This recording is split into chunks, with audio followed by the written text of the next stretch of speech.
Alors, comme je continue à douter qu'il soit là, j'ai 12 questions aussi. Parce que quand j'ai suivi là, il a parlé en 12 points.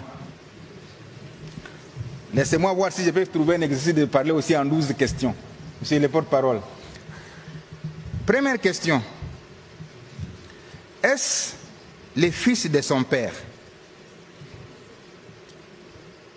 le président Laurent Désiré Kabila, assassiné en 2001 par la mafia rwandaise, qui est entré à Goma, capitale du Nord Kivu, sous contrôle des mêmes Rwandais? Ça, c'est la première question. Faites parvenir ces questions aux journalistes qui sont à Goma. Deuxième question. Est-ce le fils de Musée qui a relancé le dialogue de Sun City en 2002 et qui a ramené les rebelles près de lui en acceptant la formule 1+4? Amenez cette deuxième question à Goma. Troisième question.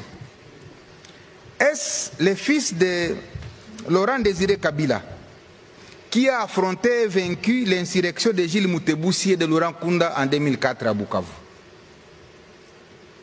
Quatrième question. Est-ce le fils de Musée qui, à mon avènement à la tête de la province du Nord Kivu, comme premier gouverneur élu, a piloté les opérations contre Laurent Kunda? Cinquième question. Est-ce encore lui qui m'a demandé de résister, je l'ai dit, lorsque le 29 octobre 2008, le CNDP était à la porte de Goma? Sixième question.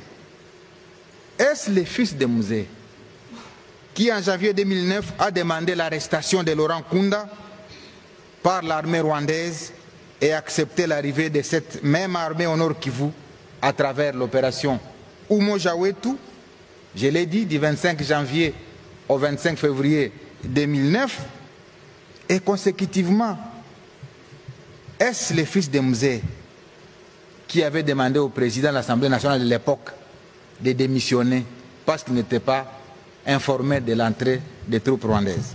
Septième question. Est-ce le fils de Musée qui avait demandé à son ministre de signer les accords de paix le 23 mars 2009, lesquels accords sont à l'origine de la création du mouvement M23? Huitième question. Est-ce le fils de Musée qui a ordonné au général Etumba de concevoir l'opération Pomme Orange qui a mis fin au M23 le 5 novembre 2013, d'où mon arrivée le 6 novembre 2013? Neuvième question. Est-ce le fils de Musée qui a radié les officiers M23 de l'armée pour qu'ils se retrouvent aujourd'hui à leur côté pour sa sécurité? Dixième question que vous allez amener à Goma. Est-ce le fils de Musée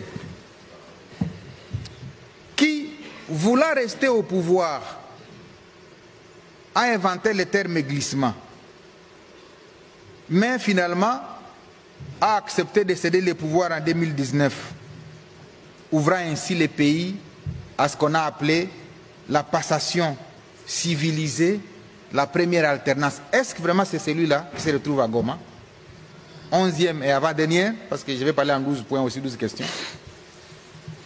Est-ce le président honoraire qui a été salué à travers le monde pour son sens élevé des meilleurs élèves de la démocratie, malgré son jeune âge et son passé militaire, ce qui pouvait nourrir en lui l'ambition de se comporter comme ses voisins qui ont plus de 30 ans au pouvoir?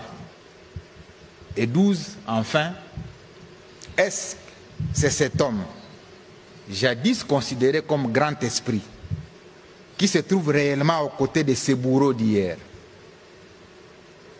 les bourreaux de la population, qu'il a dirigé pendant 18 ans, avec plus de 5 millions de déplacés et de réfugiés victimes de la barbarie du M23?